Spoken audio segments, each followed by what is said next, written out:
How you doing, sir? Long time no speak to. Fantastic. What about you guys? Oh, I'm right side up as a billiard ball, as my old man used to say.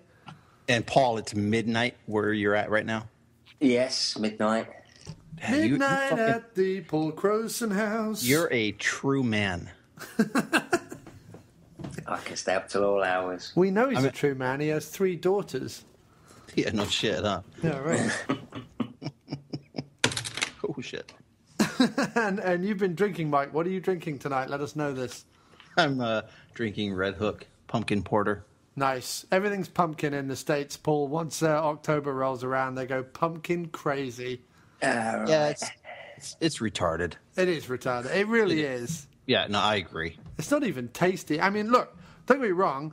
I dig Halloween. I love Halloween. It's favorite holiday in the whole year. I think it's brilliant.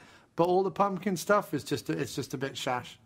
It is. You know, I bought a 12-pack, and it's a variety 12-pack. And there is you get 3 different types of Red Hook beer in this 12-pack. And 3 of the 12 are not listed on the box. It say varies. So it's a surprise. Nice. So you open it, and you make it a different brand. The surprise today was the pumpkin porter. I see. So you're trying it out. It's not bad. It's the first time I've had the Red Hook pumpkin ale. Not too bad. Tonight's episode of Dr. Action and the Kick-Ass Kid brought to you by Pumpkin Porter Ale and Red Hook beer.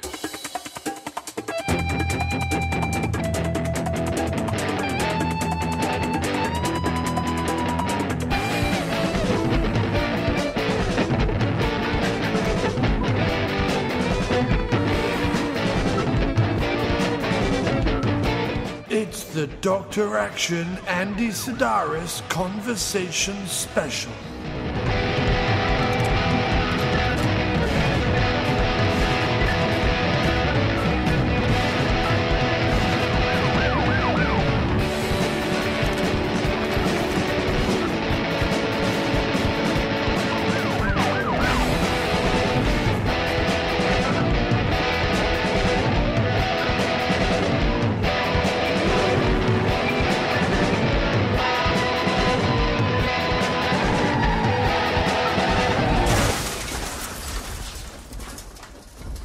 Hello and welcome to a special episode of Dr. Action and the Kick-Ass Kid commentary podcast. Minus the commentary, I am Dr. Action. And I am the Kick-Ass Kid. And with us this week, taking the place of the third chair on one of our action specials, is the boob specialist trucker madman himself, Dr. Mike Murphy. How are you, sir? I'd like to be called the Kung Fu Superman, please. Yeah, that won't be happening. Okay, I thought I might throw that out there. You guys got all these special cool names, and I'm just, plain old Mike Murphy. I'm doing well. How about you guys? We're very good. I'm all right. And you are host and creator and curator of the Badasses, Boobs and Bodycounts podcast. Is that correct? That would be absolutely correct. Thank you. It's also a website, right? Well, it is. I mean, do we really need a website if we have a show? You know, yes, no. But the reason why I bring up the website is it was my understanding that, was it a year ago, you reviewed all 12 Andy Sidaris films on your blog? It was a little more than a year ago. Last summer of 2012, I did all 12 written reviews. That would be correct. Yeah. You see, everything's working away up here, Mike. I've got stuff in my brain, and it's connected. The synapses are firing, and it's just falling out of my mouth like much drivel. You're still young. You have the memory. Oh, well, I'm not sure about that. I had trouble the other day remembering, like, names of people I, converse with on a regular basis. So I will tell you about doing 12 films back-to-back times 12, directed by Andy Sidaris, is everything bleeds together. Sure. And by the time I was at film number 6, it was like I was watching film number 1. Yeah. Well, I've only watched 3 of his films, and already I've overdosed on boobs and banjos. I can't, at this point, if I never hear another banjo or look at another set again, I'll be happy. And the remaining 9 are the same as the first 3. Sure. So yes, Doc, this is our Andy Sidaris special, correct? This is our Andy Sidaris special, yes. And Very much so. And this follows closely on the heels of our commentaries for Hard Ticket to Hawaii and what was the other one we did? Savage Beach. That was it. Savage Beach. Hard Ticket to Hawaii, the best film on the G-Strings movie collection. Yeah, I think it probably is. I think it probably is. I mean, ludicrous is all hell. Sure. But entertaining. The entertainment factor is way up there.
I was watching or attempting to watch the Malibu Express one today, and that's joyously painful to try and get through. Some wonderful porn stashes, though. Oh, absolutely. Darby Hinton is amazing in that film. He's young. He's got this thick upper lip. He's got the blonde hair. He's chiseled. He gets a lot of ass in that film. Yeah, way too much. Which is one of the reasons I love the film so much. Out of the 12 films, Malibu Beach has the highest boob count. There's a total of 22 pairs, and there are a variety of different ones: large, full, robust, to kind of flapjacky and saggy and test tubey. Yeah, and there's possibly the weirdest looking maid in all of movie history. The blonde you're referring to. Well, it's a wig, but yes. I think it's Dee Snider, actually. It's quite clearly a wig.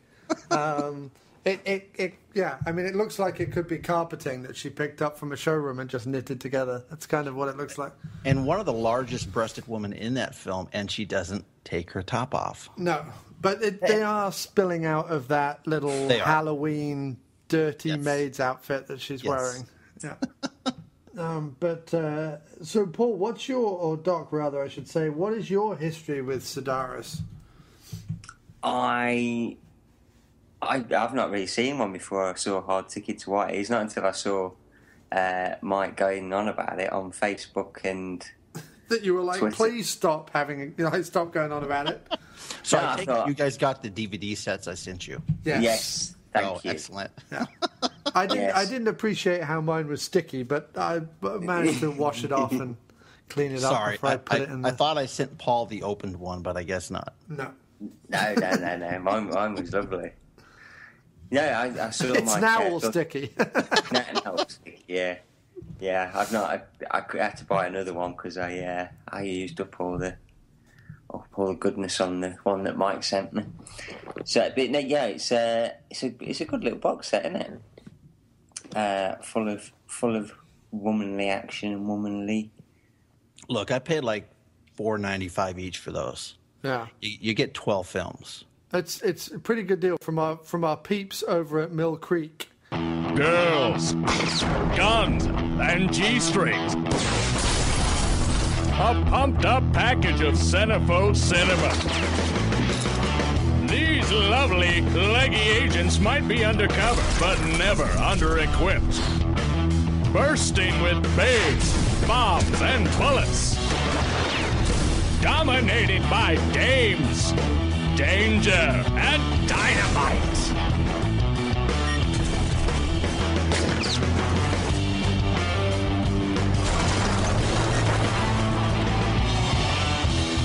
With punks, planes, and playmates. Spies, thighs, and, well, you get the idea. Mayhem never looks so good. How do you spell relief? T for tough guys, and A for action. And all in one incredible collection. Girls, guns, and G-strings. On DVD now. Yeah, it is a good deal, regardless of how good or bad the films are. And there are some clunkers in this set. Yeah. Well, Savage Beach being one of them. I'm sorry. No, I agree. The return to Savage Beach is atrocious. Well, Savage Beach, not too bad. I mean, I think on IMDb they reckon that Savage, or on the list, I found some list online. I've not looked it up now, but I found some list online about like how you would order them in list of 12, and I think that Hard Ticket is first, Malibu Express is second, and Savage Beach is third, but there's a big drop-off between Malibu Express and Savage Beach, and then the rest of them are all just listed as like half a star or something. Yeah, that's not surprising. You know, before these 12 films, Sidaris did have two other films, one called Stacy. It's never been released, not on DVD. I'm trying to find the other one here because my memory, as I drink more and more beer, becomes more worn out. Do you mean the movie Seven? Yes, Seven. Thank you. Thank you. I thought that was David Fincher, but I think Sidaris did a great job at that. He did. It's odd. There wasn't as many breasts in it as I would imagine, but I suppose, you know, Gwyneth Paltrow, she's not as happy Top heavy. Yeah, someone like or Sybil Danning. Sybil Danning's far more easygoing is the word I was looking for. Although Paltrow's done her fair share of nip slips. Just not enough. Well, for Mike's liking. Not enough for Mike to drive across country in his truck and dream of... Yes, correct. Dream of filthy Paltrow. Because often I do that. And her fluffy Paltrows. Sorry, you were going to say, Doc. I can't remember what I was going to say. I've gone. No, I didn't. I can't remember what I was going to say. You talking about driving cross country and I think he asked Paltrows. You, when did you become familiar with Sidaris? When you started speaking about him, I think that's what it is. I listened to your show about it as well. I thought, I wouldn't mind seeing those. Breasts, you say? Yeah. What a breast. And these films you only need to see once. Hard Ticket I might put in again. But you're right. The remaining 11 you only need to see once. I did sit down and watch Savage Beach last night. What a ridiculous film. Yeah, it's a terrible movie. I mean, I think it was fine doing the couple of commentaries. I'm not sure we could have gone on because although obviously they sell it on like the guns, the girls and the G-strings or whatever it is, there's not a lot of action in any of them really. I mean, Hard Ticket's probably got the most action in it. In terms of actually like running around, and Savage Beach has that whole what's meant to be like action-packed third act, and it's really dismal. It falls flat. It's dismally slow, and it falls really flat at the end when the Japanese guy is dying on the beach and bollock face is running around. Yeah, all right, I'm gonna fast forward this and put something good in. Yeah, although I did like when they got marooned on the island, their first instinct was just to take all their clothes off and run into the ocean. Yeah, blokes wouldn't do that. Even better, they land on an island and she says, "Oh, look, water." Yeah. Duh. I've only seen 3 of the films. Doc's only seen 2 of them. Okay. I've only ever seen 2 films in my life. And both of them starred Bruce Willis. No, both of them starred Sybil Danning, I think. Oh boy. Yeah. No, both of them starred what's his name? Rodrigo Obregon.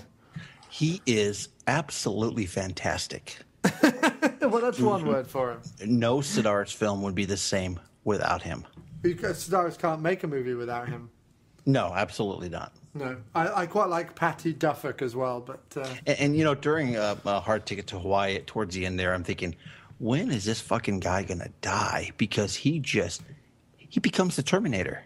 Yeah. Just keeps coming, but finally, yes, he does succumb to the puppety, plastic, rubbery snake. Yes, but you would have to if confronted with that wondrous exhibition of special effectsdom. Stan Winston was involved with that. Either that or Rob Bottin, one or the other. Yeah, Stan Winston consulted, I believe, on it. And said no. But Sidaris was a sports filmer or something? A filmer of sports or a documentary filmmaker of... I believe so. I don't have the information in front of me, but I think he worked for CBS for many years. I'm so glad we had you on here as the Sidaris expert. Like I said, I'm fairly unprepared, and I am not an expert whatsoever, actually. Just because I like a film doesn't mean I'm an expert.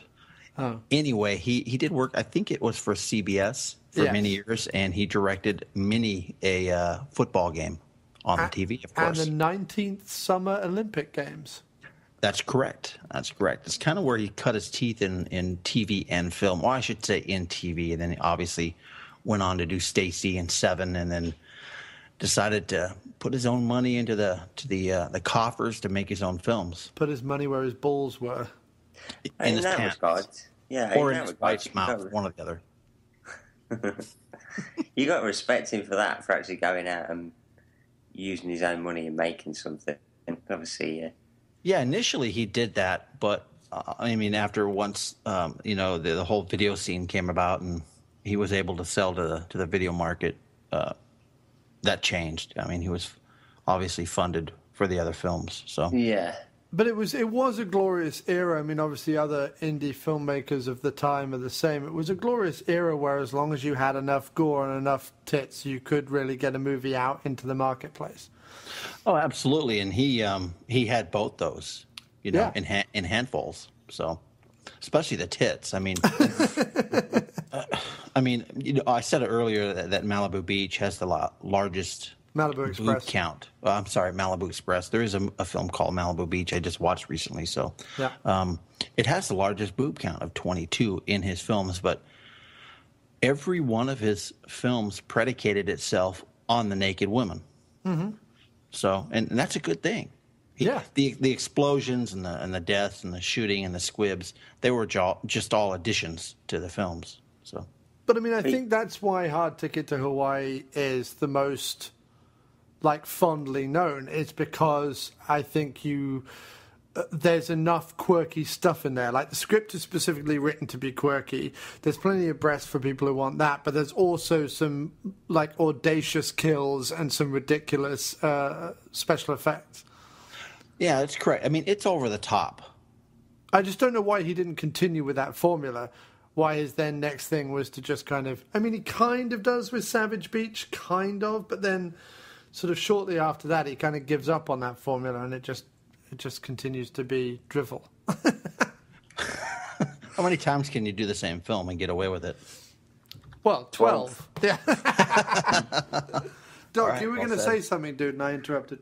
Oh, I was going to say, he got Al Leon for Savage Beach. That must have been a huge coup. Well, sure it was, and I think he used him in a couple of other films as well, including, I may be incorrect here, but I think he came back and was in Return to Savage Beach. In fact, I think all the villains from Savage Beach made an appearance in Return to Savage Beach. Nice. Well, Al Leong is one of our favorites here on the show. He's just a go-to action staple. I mean, he's in a variety of different action films through the 80s and 90s, and why he wouldn't be a favorite would be beyond me. So, yeah, I mean, the goatee and long, greasy hair, it's fabulous. He's kind of like the Asian Eric Roberts. He's very, meaning that he's very prolific, and he's been in everything from A-list movies right down to, filmed on a beach. Right down to the Andy Sidaris films. Yeah, and he's also Julia Roberts' brother. Not a lot of people know what Al Leong is. Well, they look alike. I can see that. Yeah. Yeah, he's a pretty woman. Yeah. He's got the pouty lips and the big hair, I suppose. And he's been felt up by Richard Gere.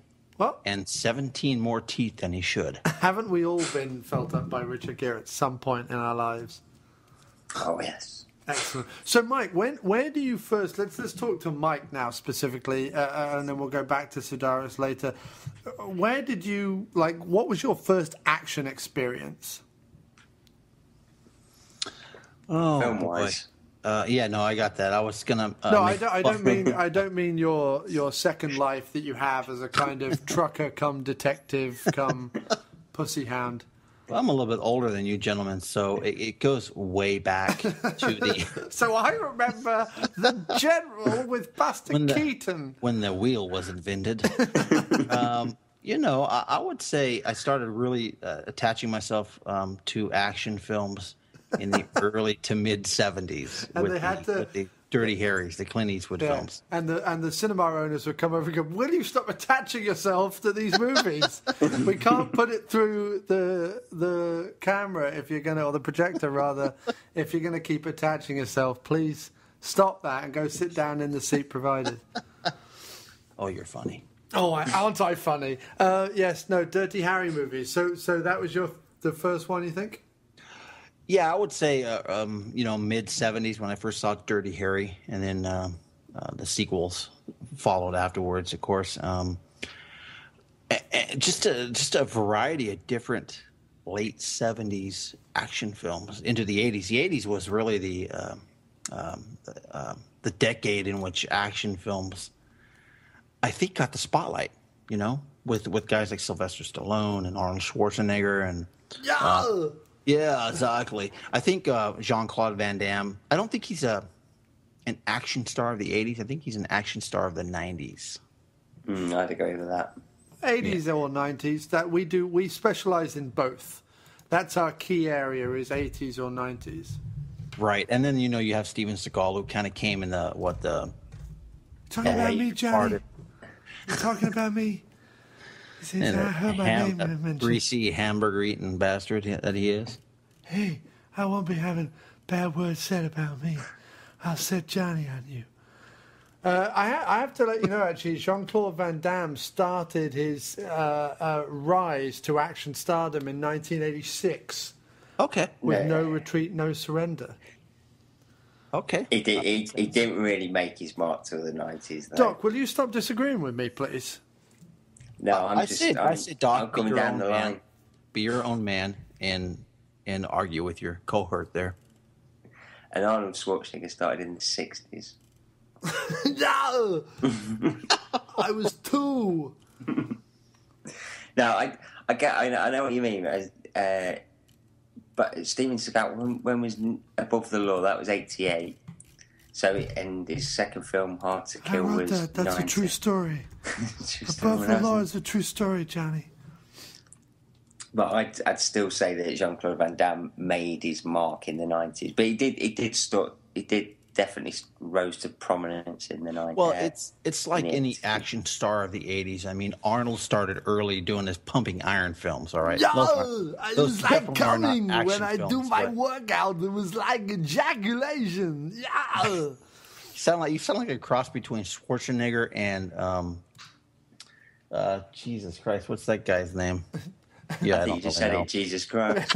Yeah. I was thinking Christopher Walken myself, but John's getting his impersonation's all fucked up. Christopher Walken, he's like this. He says, hello, Mike. Listen, you have to understand that what it is, when we say 80s, normally you'd think it would be 1980 to 1989, but no, it's wrong. Normally, a decade, they merge into each other. They blend. There's a blending, merging thing that goes on. And so, really, 80s action is more between 85 and 95. That's just how it is. That was the golden time. Mike, man, boo-boo, schooling you here. The 80s and 90s didn't become action until McBain was made. Yes! McBain, is that what you said? McBain with Christopher Walken. Yes. I love that. We're going to have to do that on the show one day. I love it. McBain. I don't even like guns. Yet, there I was in a movie, Glickenhaus, screaming, high-pitched voice, the little beady-eyed, scary fuck. And there I was. I'm going to stop doing this because this just goes on and on and on. But yeah, Seagal didn't start till 88.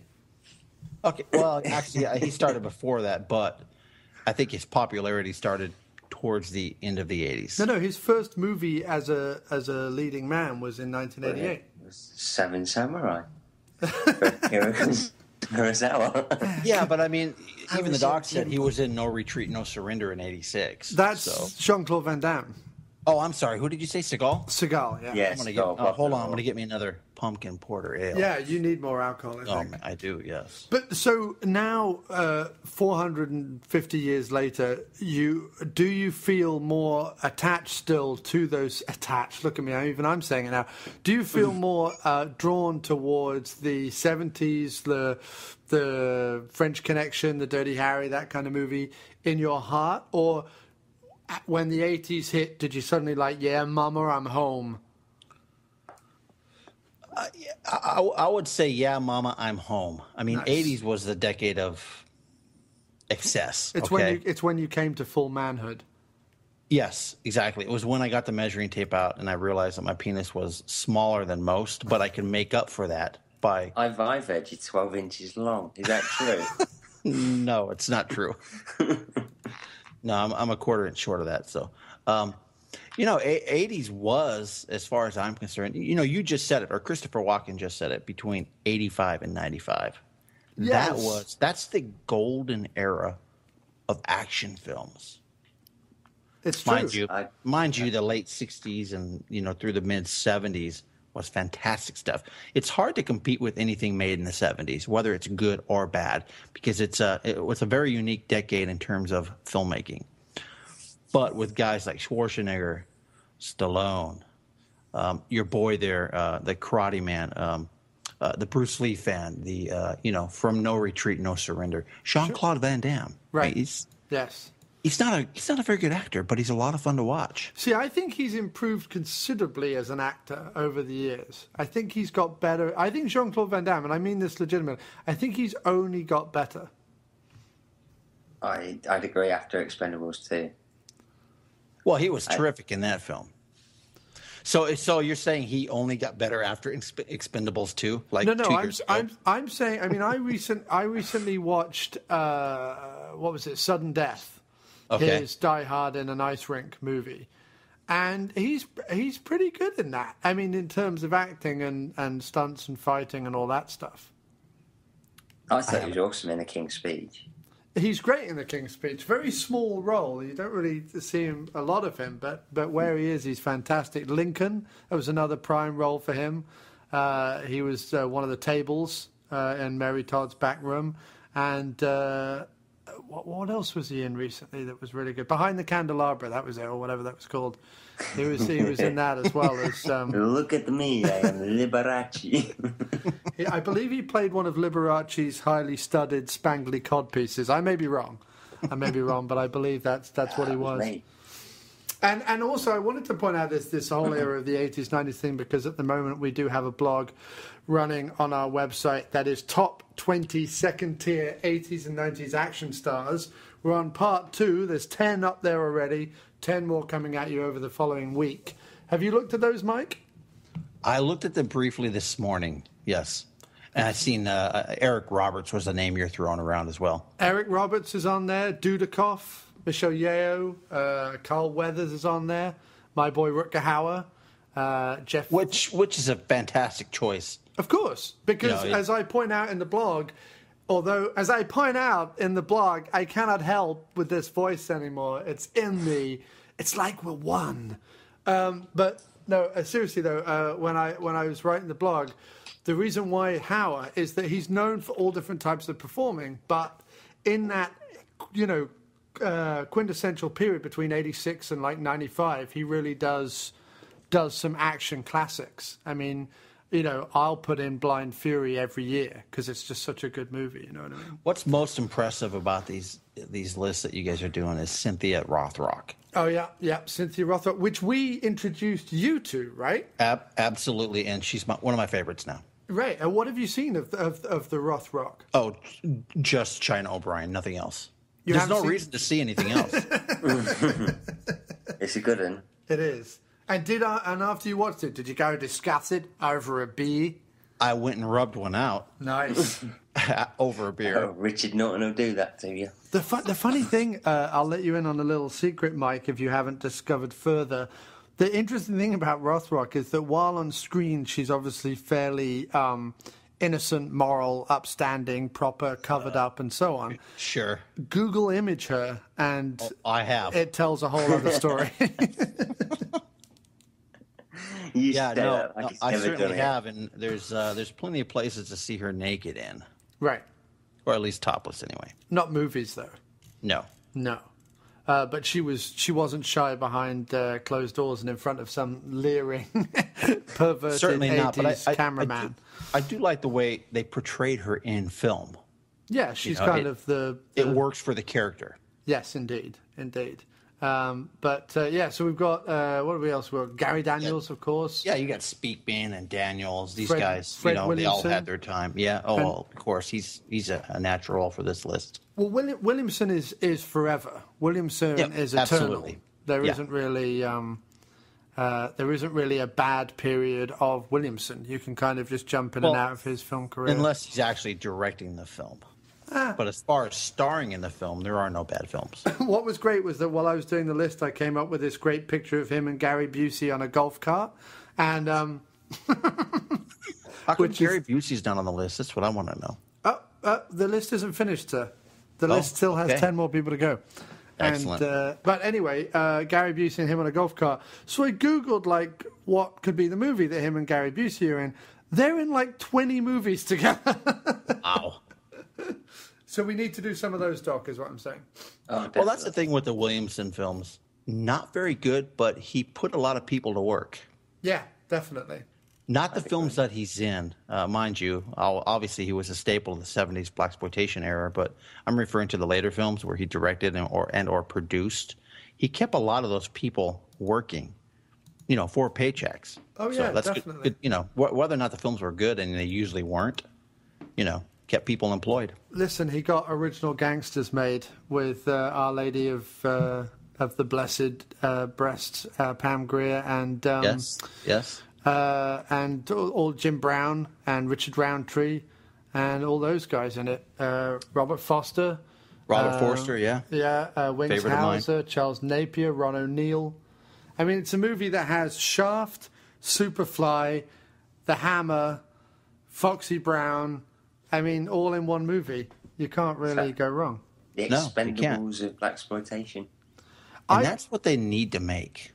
Yeah. Well, no, I mean, they need... What I don't understand, Mike, and Doc and I have spoken about this a lot, is that they've done the Expendables. Now, if they do, a shark movie or Pacific Rim or whatever, all these B-movie companies immediately start churning out, duplicates, whether it's Roger Corman or whether it's... you're referring to the Asylum more than anybody else. Asylum or whatever.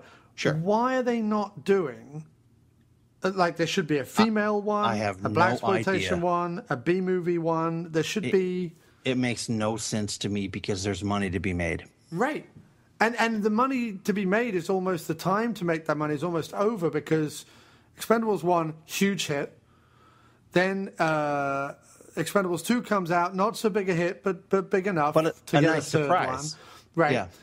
Then the three leads, Statham, Schwarzenegger, and Stallone, do their releases this year. None of them are hits, even though they're all great movies. None of them were particular hits. Yeah. And it's interesting that after Last Stand was not the comeback Schwarzenegger wanted, he immediately signed on for Terminator 5. Which is a shame, because it's such a great film. It's it's the greatest. It's one of the greatest movies of this year.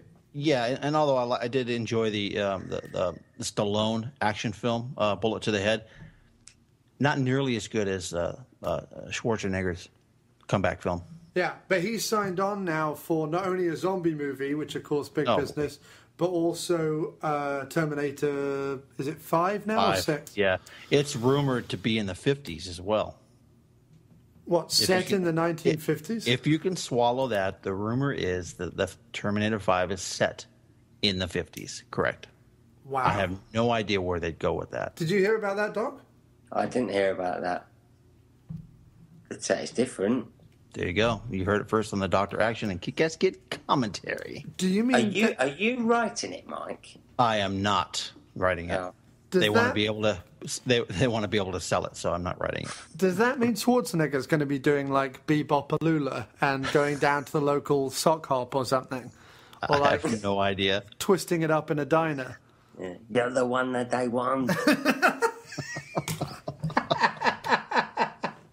You are the one that wants. Yeah! The one I need. Come here. Let me grab you. He's incredible. Why not? Why not Schwarzenegger in the 50s? That's what I say. Why? This car's automatic. It's systematic. It's a hydromatic. Yeah, why? It's grease lightning. Grease lightning. Yeah, we'll get some overhead lifters on some 4-barrel quads. Oh yeah. A fuel injection cutoff and some chrome-plated rods. Oh yeah.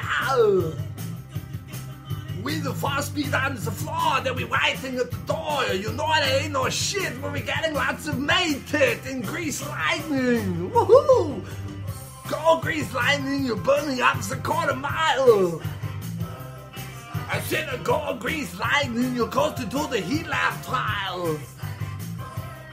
You are supreme, the chicks will clean for grease lightning. And that's just the maid. We'll get some purple French tail lights. The maid likes them. Whoa, yeah. A ballerina dashboard and dual muffler twins. Oh, yeah. With no piston plugs and shocks, I can get off my rocks. You know it, ain't no bragging. She's a real maid wagon, grease lightning. Oh, yeah. Come with me if you want to live. Get to the chopper. I said, come with me if you want to live. Get to the chopper. I am the Terminator. That's what we're waiting for, isn't it? That's what I've been waiting for my whole life. Schwarzenegger in the 50s.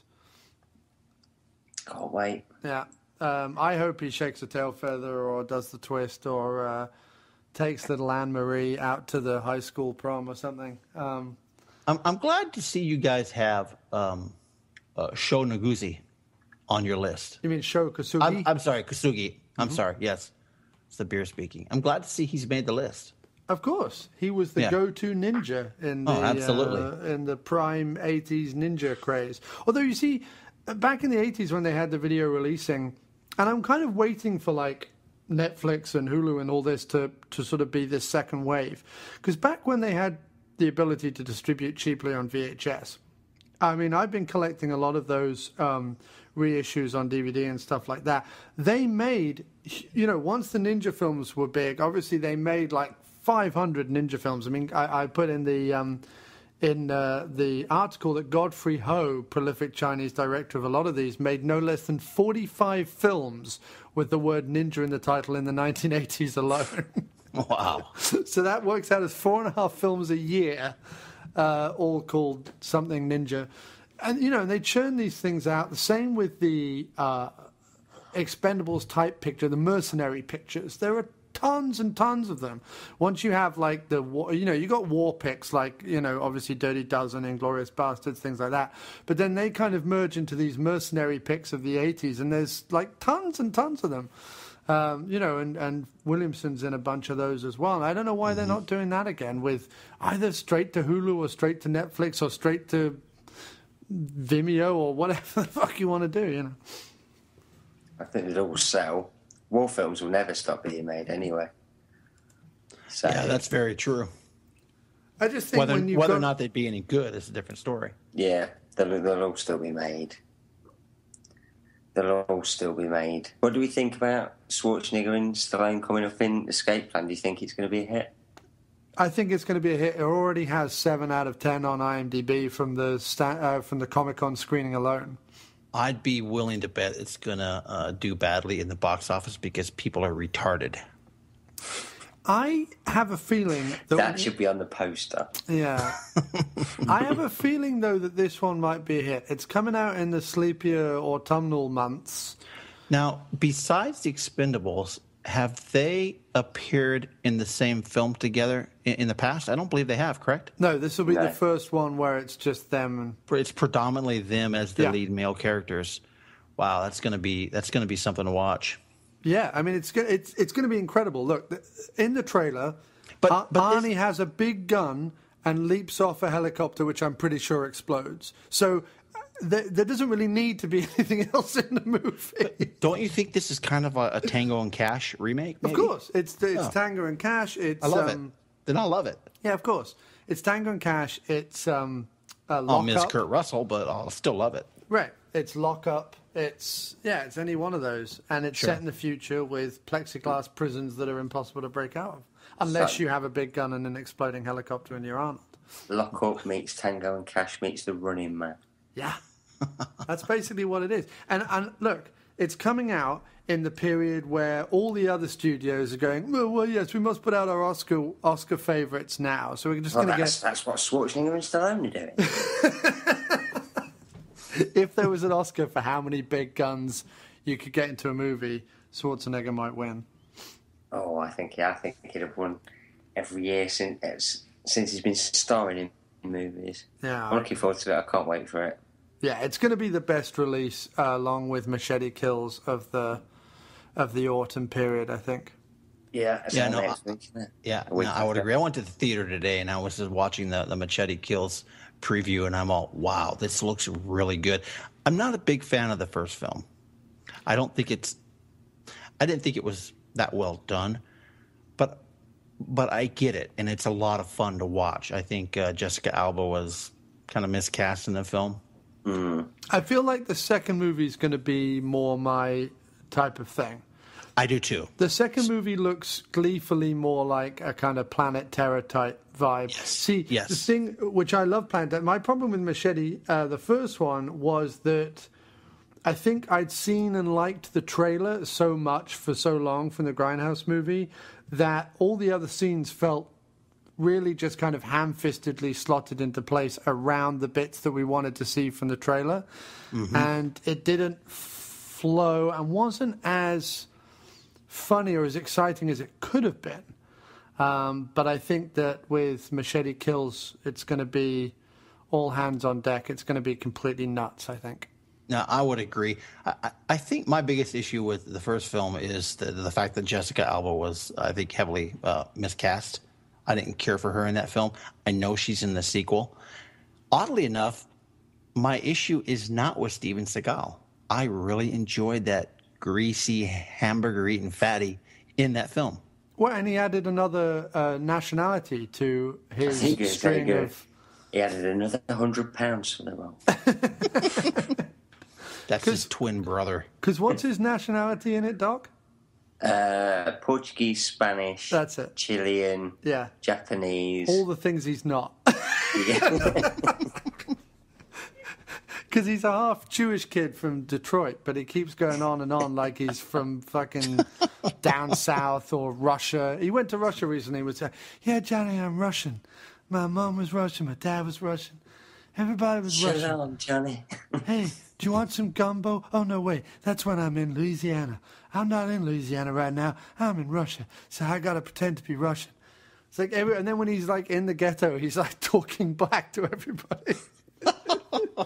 The guy is like he thinks that it's being PC of him to like blend in with other ethnicities, rather than it actually being enormously offensive that this big sweaty white guy is doing a down south African American accent. Do you think when he rings up for like a Chinese, he goes, "Oh, I want beef curry, chicken chow mein, and rice, please." He goes, don't worry, Johnny. I'll call up. I can speak fluent Chinese. And he calls up and goes, fried lice. I said, I want some fried lice. See, Johnny, I told you I speak Chinese like a native. I think that's what he does. He's a lovable character regardless of what he's in. What's so funny is... completely enjoyable to watch. Oh, yeah, completely. He's amazing.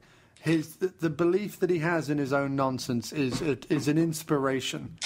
And when you watch him, you just kind of you just kind of have to put your brain on pause, seriously, and just enjoy what he's doing, regardless of how good or bad it is, and it's usually bad. Yeah. We actually have a special guest coming up around the release of Machete Kills. This isn't a joke. This is true. Oh, I believe you. I have a very special guest on both here and the diner who will talk about Machete Kills, but more importantly, we'll talk about Steven Seagal, which has some pretty phenomenal things to say about our man Seagal.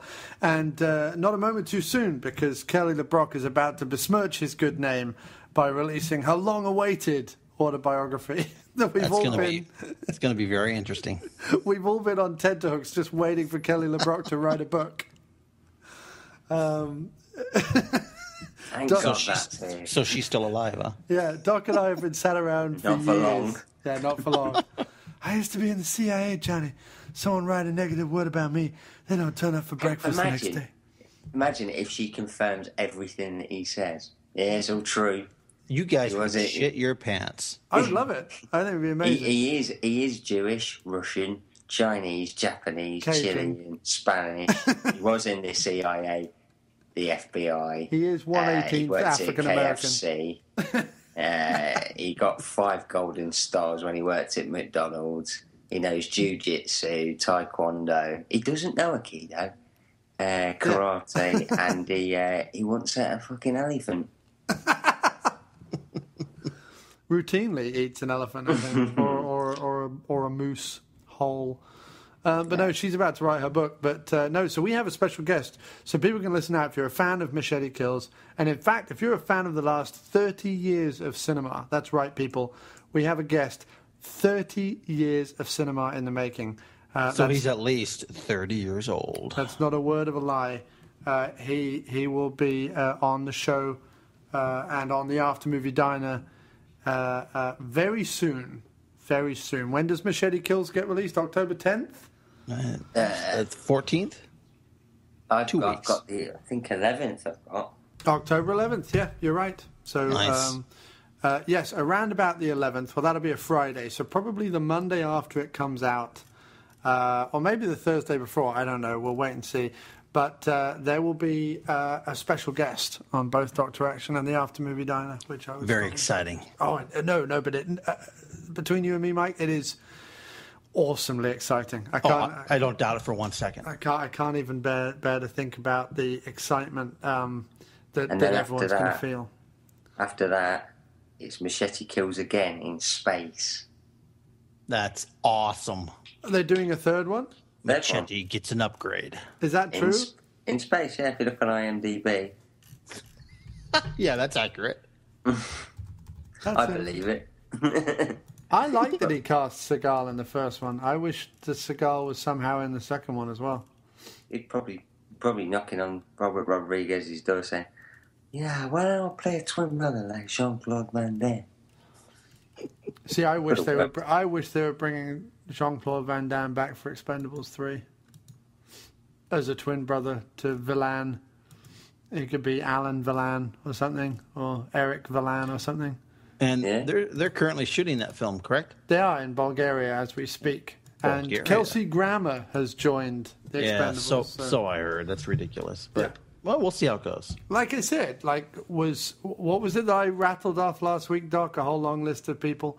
But wait a minute. Well, the films. When they announced Mel Gibson as the villain, I thought to myself, "Oh, you got to be fucking kidding me!" But when I really sit back and think about it, he's the perfect villain. Oh yeah, that's going to be great. People already hate him.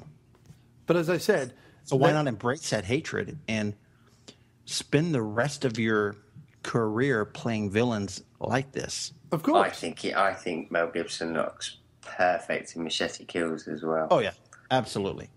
But no, as I wrote on the blog last week, I said, Kelsey Grammer, really? Are you telling me that Steven Seagal, Kurt Russell, Roddy Piper, Jeff Speakman, Jeff Wincott, Billy Blanks, Pam Grier, Sigourney Weaver, Nick Nolte, Eddie Murphy, Danny Glover, Carl Weathers, Sho Kosugi, Gene Hackman, Timothy Dalton, Roger Moore, Don the Dragon Wilson, Fred Williamson, Liam Neeson, and even Grammer's old Cheers colleague Woody Harrelson were all busy? That's ridiculous. And Pee Wee Herman was busy as well. Paul Rudd just couldn't do it. I'm just saying, considering that when Expendables 3 was first mentioned, the internet was going mental with, Stallone, you should cast this. Like, his Twitter feed just blew up with, you should cast this guy, this guy, this guy, this guy. I get what you're saying, but I'm going to reserve judgment until I see the film. Oh, no. I In Stallone, we trust. Will probably, exactly. That was going to be my point. I think Kelsey Grammer will surprise the shit out of all of us. He was the Beast in X-Men, so, like, yes. What are you going to do, man? I mean, that surprised me as well, so... And is he back in the new X-Men? I didn't know there was a new X-Men. Oh, okay. You don't care about this. No, I care about it, but I just didn't know there was a new one. Oh, okay. Obviously, I don't care as much as you do. No. Doc, did you want to say something? Sorry, dude. No, I know the young lad's playing the Beast again, but whether I'm just having a look on his page now. Because it's future past or something, Mike, and they're going to have the old ones and the young ones together. Oh, interesting. Okay. So, no, he's not back. He's not back. So most likely, because is... Jennifer Lawrence is back. No, I know Jennifer Lawrence is back, but is the older one back? Judi Dench. No, Rebecca Minji. Is she back? Is the Minge back? Have another pumpkin porter, John. Is she back? So it's just let me guess. I'm guaranteeing Wolverine is in it because you can't make an X-Men movie without him in it. No, he's the one who goes back in time. He's the one who ties it all together. Of course he is. And then you've got the British lovies. You've got Patrick Stewart and Gandalf are coming back. He's not even down. Is the new X-Men film even got a page yet? Wolverine's not even listed. He's going to be in it. He's in all of them. No, he is listed. They fucking crowbarred him into the last one. I love the fact they got Peter Dinklage in this film. In what? The Days of Future Past? Yes. Oh, you've got to have Dinklage in everything. A movie's not a movie without Dinklage in these days. Not anymore, it's not. I think that... Do you think that when Dinklage was on set, that Fassbender pulled out his mighty weapon and measured it against Dinklage's face? Very possible. Yeah.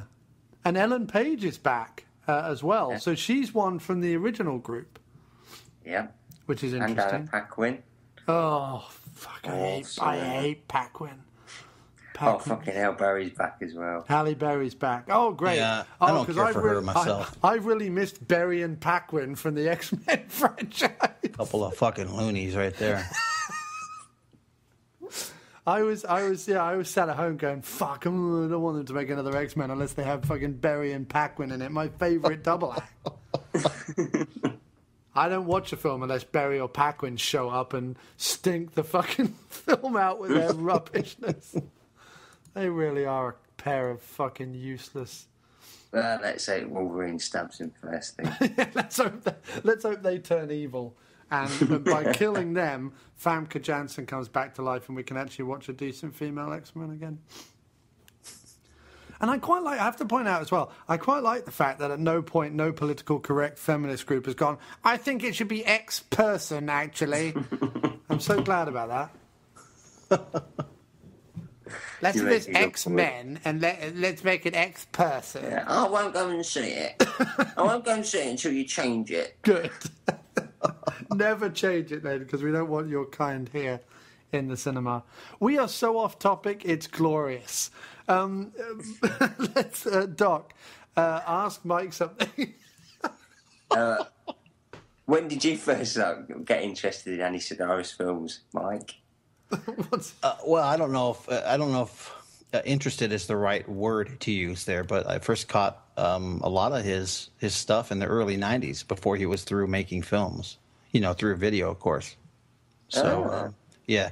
And in fact, I'd have to say I probably didn't see his last 6 films until this Girls, Guns, and G-Strings set came out. And were you as big a masturbator back then as you are today, sir? Oh, no, I'm more of a masturbator now. As you get older, you become more of a masturbator. Nice. Yeah, so it's something you guys can certainly look forward to. Look forward to, yeah. Because put the news away. Like if I wasn't recording right now, my wife and my kids out of the house, I'd probably be rubbing one out. Nice. Yeah. But I'm recording. Because you're 73, right? That's correct? No, correct. Okay, good. jackass. Still trucking though. Still trucking. Hey, man's got to make a living. Come on. Doesn't look a day over 69, people. I've seen the pictures. Well, thank you for the compliment. Chris Taylor on the blog, on the website, on the Facebook page would be more accurate to say, has these searing, insightful questions. He says, look forward to hearing it. One, do you think that movies of the caliber of Hard Ticket could be made today with the PC brigade all over the movie industry? Filthy fuckers. Mike? Yes. I do, on an independent level only. Yes. Which, it was an independent film anyway. So, yeah, I do on an independent level only, not a studio level. Studios suck, so you can't get shit made anymore. But kind of Wynorski's still out there plugging away, putting tits in things, right? Yeah, all independent, too. Yeah.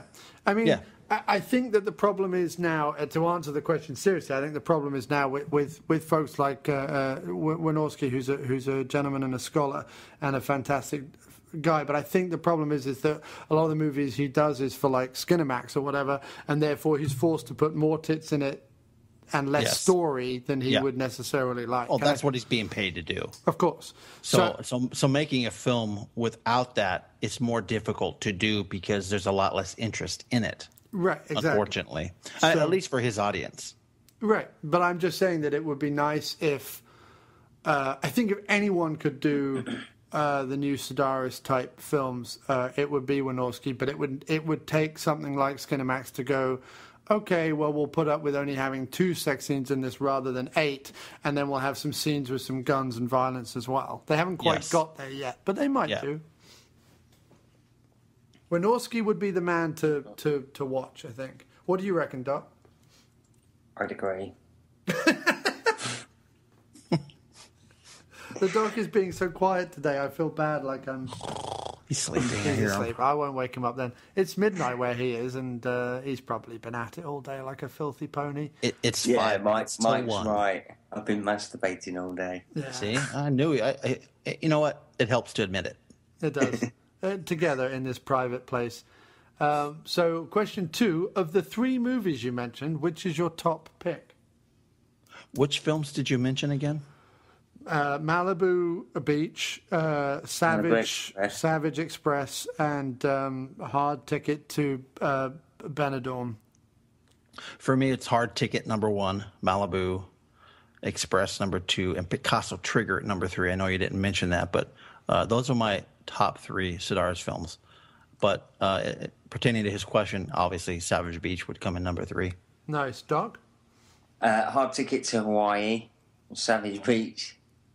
That's the 8 I've watched. I'm going to watch Picasso Trigger next, though, on Mike's recommendation. And I believe you'll see a very qualified actor in Eric Estrada in that one, I think. And I believe Picasso Trigger is the name of your brony handle on My Little Pony websites. Is that correct, Mike? Shh. Oh, okay. Quiet. Let's not bring that up. I think Picasso Trigger has the Cherokee guy from Charlie O'Brien in it. Oh, very cool, very cool. And see, you thought I fell asleep. And Mike, pull out that. your brony avatar now does that have rainbow hair, pink hair? What or does it have sparkles on it? What's your pony look like? My avatar is currently not of any type of brony. It is from a film called Never Too Young to Die. Thank you. Right, no, but I was talking about your brony handle on. And I'm just completely trying to ignore that. Okay, fair enough. That's fine. I know that every July the 3rd, which is for people who are fans of My Little Pony, is like the sacred day. I know that you bleach your beard rainbow colors. I know that happens. Is July the 3rd a significant day? No, Seriously? I'm just making that up. I have no idea, but I'm hoping that any bronies... Even I was wondering that. I thought, where do you get that information from? Yeah, we know who the real brony is. I hope the brony's listening to it suddenly goes, July the 3rd? Oh, wait a minute, I must look that up. I could dye my beard multicolors. I mean, I have a white beard. Okay, so there, I said it. My beard is quite white. Yeah, well, you don't look a day over 69, like I said. No, exactly. So, yeah, it would look good in bright pinks and greens and yellows and reds and blues. But like a pony's tail. Sure. But I think I'd have a hard time walking around the public that way. True. I just haven't recorded with you for so long, Mike. I have to rib you about it. Oh, somehow. that's okay. I don't mind. So, third question from wonderful Chris Taylor, who maintains our website, and I really just think, Doc, that's 3 questions from Chris Taylor? Yeah. Didn't this guy have a fucking life? Well, he loves our show and loves our Facebook page, and every day. That's his life. Seriously, I mean, but the guy's wonderful. Every day he puts at least 2 or 3 posts up. He tells us what action movies are on UK TV channels, which is fantastic. He posts articles about various different action things. He posted the most disturbing picture of Dolph Lundgren and Grace Jones I've never been able to unsee. He posted Jason Statham as a Jedi. I mean, he's the kind of guy you want in your corner. I do. I mean, I feel like all joking aside, that's a good guy. You may have to bring him into the show somehow. Well, he is going to be on a later episode. We're going to have him just in a cage in the background. Okay, you should put him in a gorilla suit as well. Sure, and we're just going to throw bananas at him and maybe occasionally some soup. But he's going to be part of the show, just not. We'll know he's there. You know what I mean? Sure. And that's what's important. So, lastly, he writes, as a random one, Superfly's Priest or the Max Goldie, which is the most iconic for you 3 guys? Thanks for the shows. P.S. Priest is the coolest, most Superfly for me. I would agree with that. You're going for the Priest. What about you, Doc? I don't even understand the question. Doc, just say Andy Sidaris. That's the one. You explain the question, Mike. No, I can't. Okay. The difference between me and Doc is I try to make it sound as though I know what he's talking about. Right. Whereas he just says, what the fuck does that mean?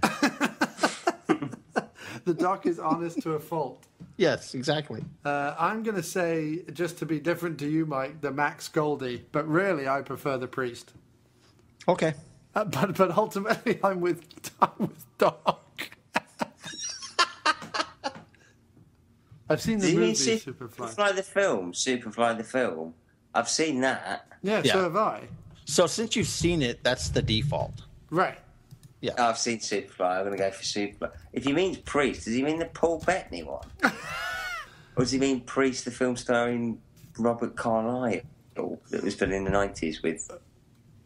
No, I think he's saying that because the character in the movie Superfly is Youngblood Priest. Oh, right, okay. But now we're just speculating because he wasn't thorough enough with his question. I think he's asking a blaxploitation question. Okay. Yes, Fred Williamson's very good. Yeah, and the Mac is obviously the 1973 movie with Richard Pryor, Max Julien in it. And Bernie Mac. No. Oh, sorry. No, he's not in it, I don't think. No, because it's from 1973. And I have seen that. And Max Julien plays Goldie, and he's just asking who is more hip, I think. Goldie Hawn. Yeah, I agree. Yeah, the Doc goes for Goldie Hawn, and I go for Paul Bettany's Priest. I love me some Bird on a Wire. Oh, my God. Bring it back around to the evil villain. Yes, indeed. So, do we have anything more to say on Sidaris? I don't want to shortchange the Sidaris fans out there. He likes tits. He does. He likes tits. He likes radio-controlled exploding vehicles. He likes exploding helicopters. The man is into a lot of different things. I think his dialogue's fantastic, especially when he says, you tried to rape me last night, but that was last night. Yeah, that was last night. Don't worry about it today. I've got the best seat in the house. Oh, yes? Where's that? On my face, baby. The other great bit is in, and you'll see this when you watch it, in Malibu Express, when she's like, because she's having an affair with the chauffeur or whatever, and Shane, the chauffeur, who's hilarious. But he's fantastic in the film. He's such a scumbag. She says, "What did you do in prison?" They've just had sex with her. She's like, "What did you do in prison?" He went, "Oh, I ate a lot of furniture." And I'm thinking, and then he like grins and winks at her and walks out. And I'm thinking to myself, wait a minute, did he just kind of go, "Yeah, I was raped a lot in prison and I was fine with it"? Like, I enjoyed it. Why not? While you're there, when in Rome. Yeah, when in Rome, just eat a lot of furniture. Get bombed a lot. Yeah, that's what he says. It's true. It's completely true. And my other favourite line is, "You're really a horse shit at showing emotion, but don't worry, I like that in a man." The dialogue of these films is just completely ludicrous and funny at the same time. This is one reason why, when you sit down, you got to turn your brain off and just kind of enjoy what's on the screen. Like that scene in Savage Beach where the entire weapon cock metaphor thing goes on. That goes on for like a whole scene. When they're standing next to the plane, correct. Yeah. Where he's like, "I have this enormous weapon." She's like, "Oh, it is very nice. Let me touch it and stroke it." And then he's like, "It'll fire all over you, baby," it's or not whatever. the size that matters. Oh, that's it. Yeah, it's how it fires. Well, you watched it last night. I watched it a week ago. I can't be expected to memorize it. There's this Japanese guy. He's been trapped on this island for 40 years. Bollock face, his name. And he looks like Boris Karloff, wrapped as the mummy, but he has a nicely trimmed haircut and not one goddamn speck of hair on his face. He looks like a testicle is what he looks like. He looks like a testicle member of the bootleg Beatles. No comment. I haven't seen any testicles lately, so.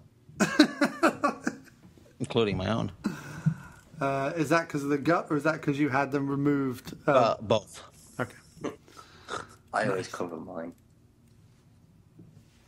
I'm confused by everything at the moment.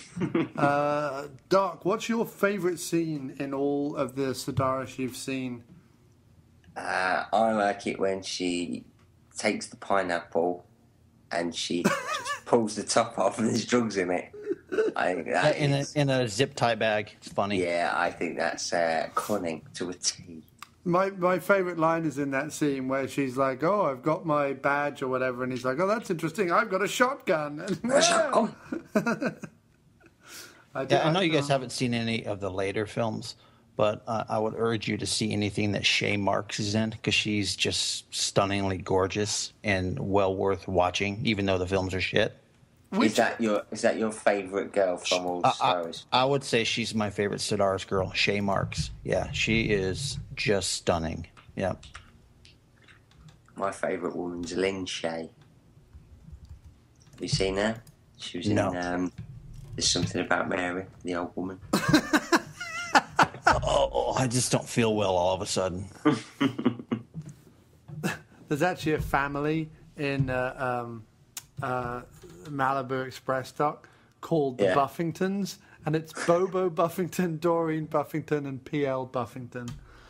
And Doreen Buffington is played by Busty O'Shea. Oh, nice name. Yeah. There's also a woman called June Knockers, but it's spelt with an H.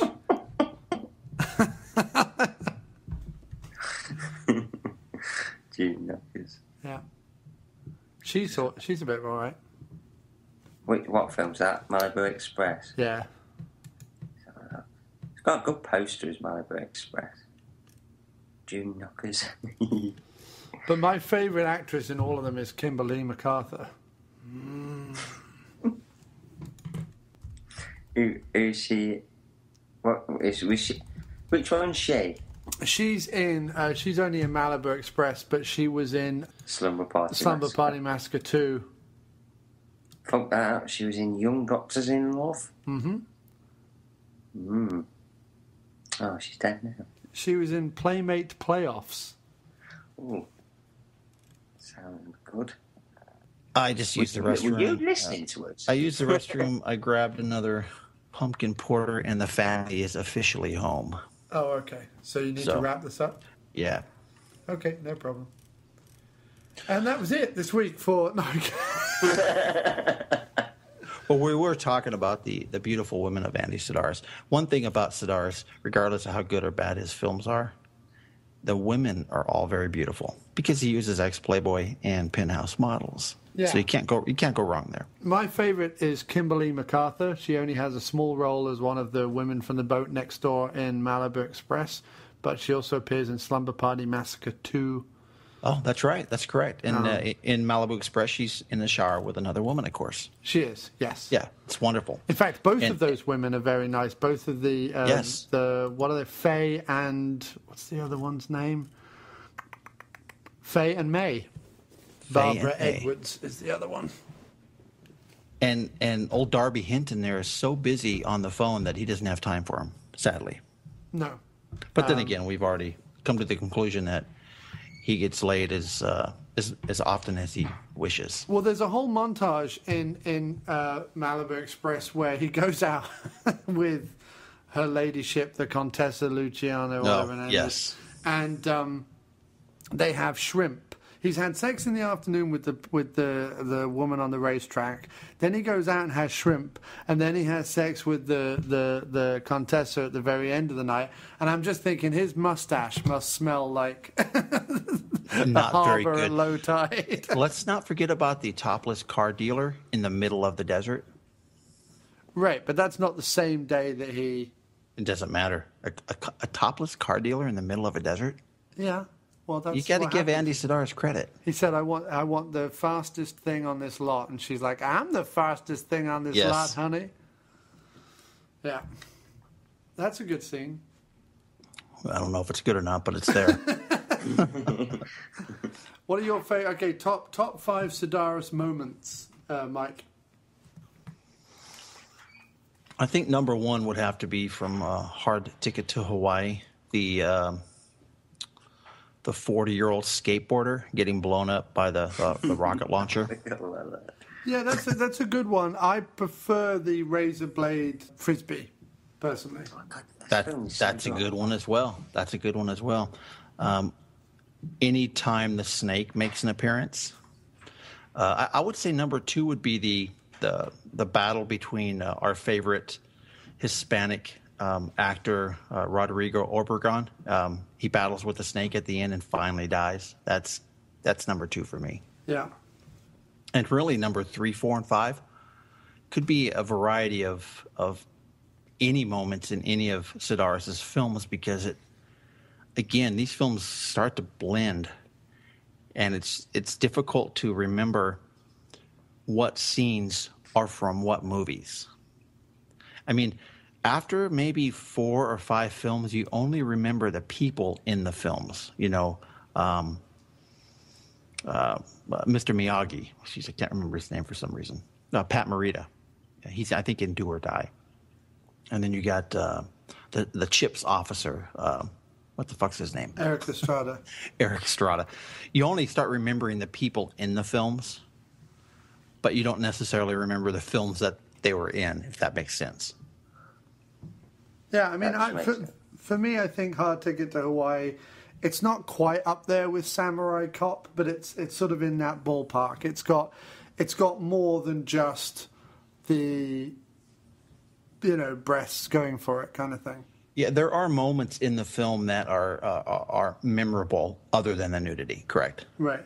I think my favorite moment was probably realizing that the woman behind the counter was a man and feeling ashamed at how much I'd whacked off to them. Oh, too much information there. Yeah. That's probably my favorite moment. Doc, you? My favorite moment was when you tweeted me while you watched it going, I've done something really wrong. I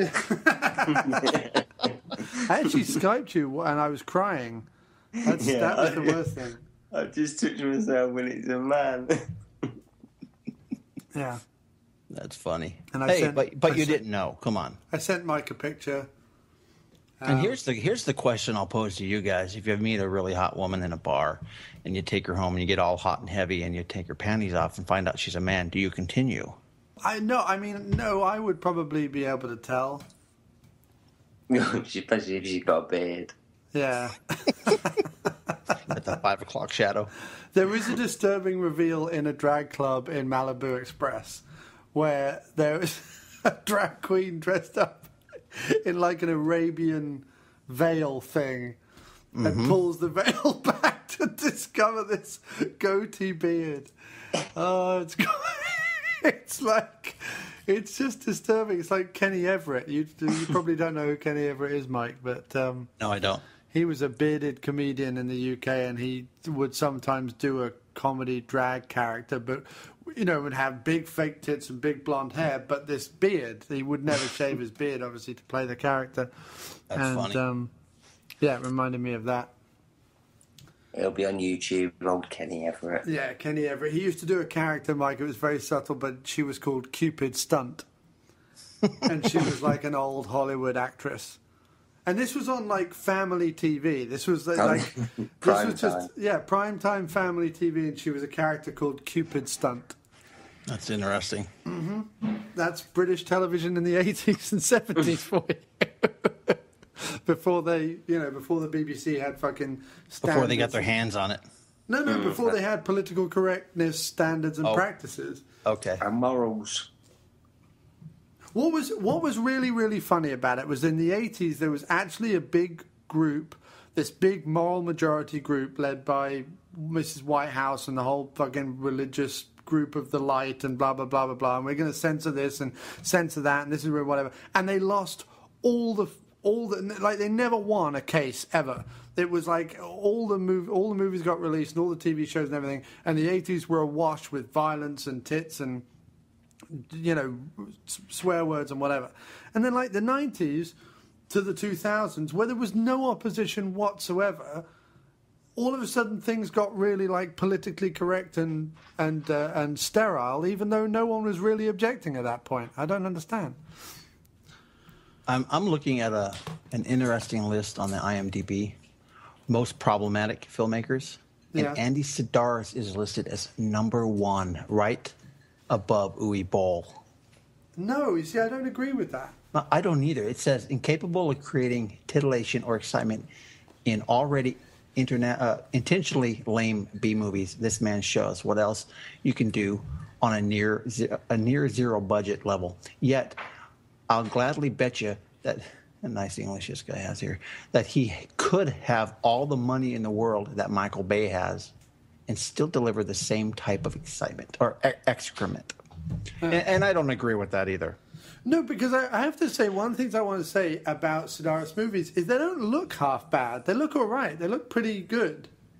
Yeah, they're well produced. Another thing I like about Sidaris was you can watch any one of his films and there's a lot of subtext. There's a lot of subplots in these films, and you kind of wonder, where is all of this going? Because it's not adding up. But he knew how to wrap a film up, and he tied all those loose ends up very nicely. Yeah. I agree. There was definitely like, I think anyone watching them for more than entertainment, anyone watching them for some like higher purpose probably will be disappointed. Yeah. I think that's why the doc's so quiet today, because he was watching them hoping to learn something about the deep mysteries of life. Isn't that right, Doc? I thought I'd learn the meaning of life. Roland Emmerich makes this list at number 10. M. Night Shyamalan at 11. I kind of agree with that. I don't agree with Roland. No, I don't agree with Emmerich, but I agree with Shyamalan. Oh, yeah, Shyamalan. Yeah, definitely. Zack Snyder makes the list. Good, because he's terrible. Hack Snyder. Rob Cohen makes the list. Don't know who he is. I don't either. Fast and Furious one.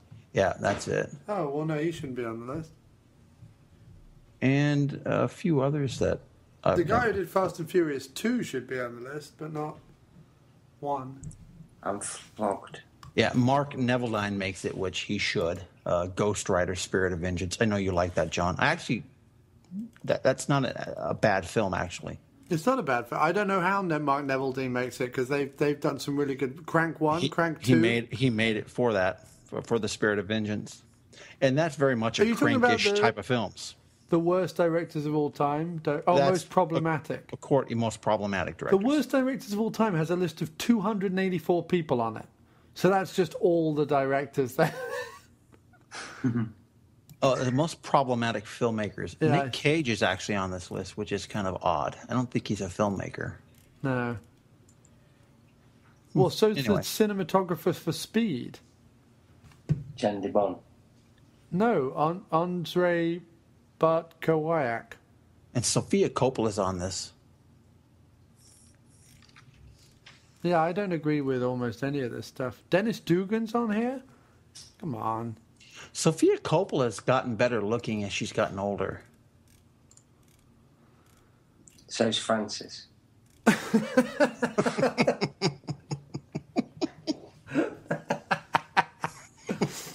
Oh, the doc will like this. Lars von Trier is on there. Oh, what a cunt. I really can't stand that bloke. Now, this guy I agree with, Oren Peli, the guy What? who produced the Paranormal Activity movie. How could Claudio Fragasso be on this list? He's How could completely wait a minute, how good. could Duncan Jones be on this list? Moon How could and Graydon Clark be on this list? I don't agree with this Coleman Francis, I agree with. how can the guy who made Moon and that great one with Gyllenhaal, what was it called? Source Code. Yeah, they were both really good movies. Eli Roth is on this list. Well, that's fine. I don't even know how that guy has a career. I don't. How does he have a career? He knows the boy genius. Well, That's how he has a career. I know. But... Tintin.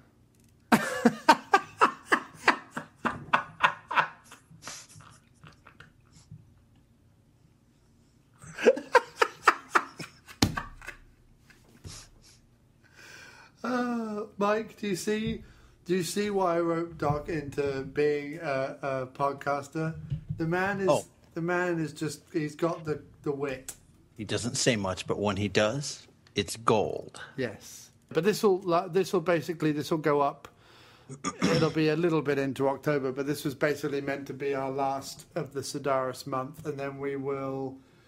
I don't know. We're going to do kind of fantasy horror action for October, maybe. We're definitely doing Drive, right, Doc? Yes. Have you seen that? Oh, yeah. No, I have not seen it, but I would like to. Okay. Mark Dacascos and Drive. I would. Mike? I don't like him as an actor or as a person, but I've heard a lot of good things about Drive. I would strongly, strongly, strongly suggest you watch it. In fact, I can send you a copy if you don't have it. Oh no, you don't. Yeah, I have access to it. So Okay, but get the director's cut. Don't Okay. watch the American original. Get the uncut director's version. okay. And don't worry about Dacascos. He's great in the movie.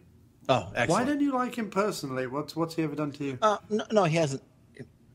Tell us the truth, Mike. Did you pick him up once in your cab and there was issues? You've watched way too many '70s trucker movies, and those are all full of shit. Right. So no, I've never picked him up in my cab. Not yet, Okay. anyway. You've No, I never- don't. It's not a personal thing. It's just not somebody I care for. I guess.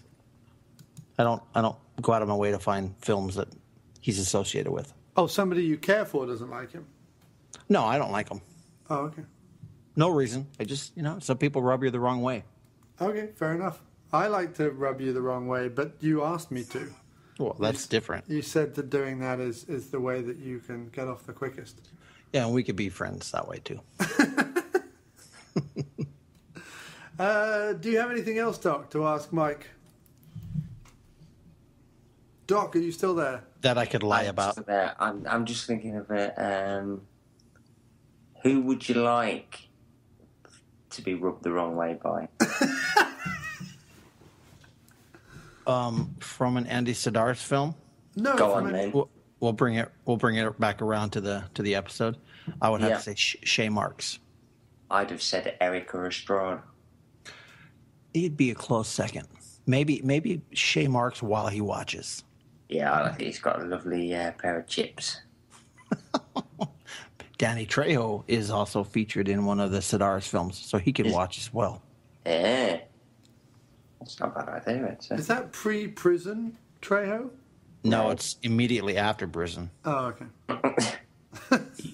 That's where they got the idea for all the that what you were saying about with his being in prison. Oh, biting the furniture. I don't know that you would even attempt to go near Trejo in a rough Shawshank Redemption Yeah, I don't either. type way. I don't either. I think he was the guy making those attempts. Okay, so let's wrap this up anyway. Let's say a big thank you to Mike. Well, thank you, gentlemen, for putting up with me for the last hour. I appreciate it. It's always a joy to talk with the both of you. It's always a joy to talk to you too. So pimp Yes, all your thank you stuff. for coming on. You're welcome, Doc. I appreciate that. Nothing really to pimp other than for you Sidaris fans out there, you might want to listen to episode 20 of the Badasses, Boobs, and Body Counts podcast, found at badassesboobsandbodycounts.com or BB and BC in the iTunes store.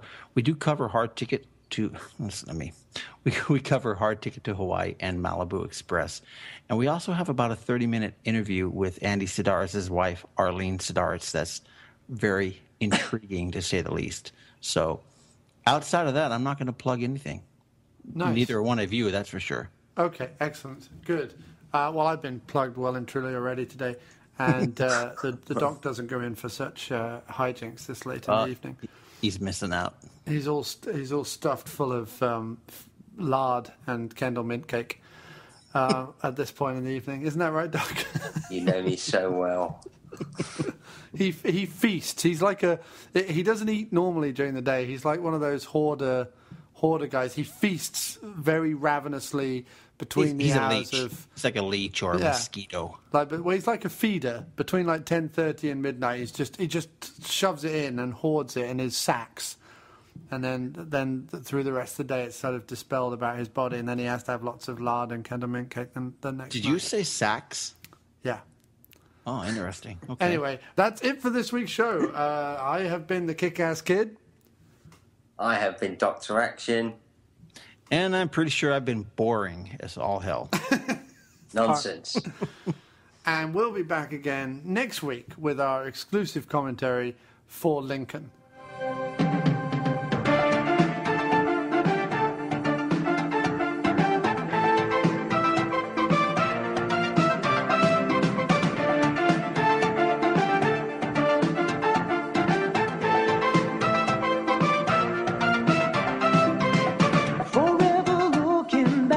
See what's on your track. There's danger everywhere.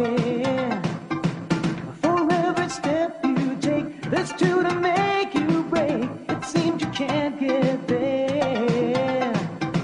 But you push ahead, there's trouble all around. Run to your destiny. The price is high, but it's worth it if it's found. 'Cause nothing good is ever for free.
What are you doing? Are you looking for porn again? No. Well, what is that I see? It's not porn. It's the badassesboobsandbodycounts.com website. I happen to be looking at the reviews in the boobs section of the site. They have a section of the site dedicated to boobs? Yes, they do. They cover exploitation films in the boobs category, action films in the badass category, and horror in the body counts category. What's that review you're reading now? This is Andy Sidaris' Malibu Express. See at the bottom of the review there? They list how many boobs appear in the film. In this case, it's 20 22 pairs, this is definitely a film I want to see. You mean just for boobs? Yeah, just for boobs. What's that other option? BB and BC podcast? That's the great thing about the site. If you're not into reading the reviews, you can listen to them via the web, on your mobile device, through iTunes, and even Stitcher Smart Radio. And they cover the same types of films: lesser-known action, exploitation, and horror cinema. So yeah, to answer your question, I wasn't cruising porn. That's too bad. What's too bad? That you weren't cruising for porn. Why? Because I was feeling kind of horny. Oh, wait.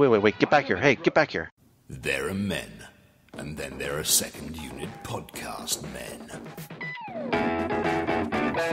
The podcast you've just been listening to is part of the Second Unit Podcast Network. Find all of our shows at 2upn.blogspot.com or on Facebook under the Second Unit Podcast Network.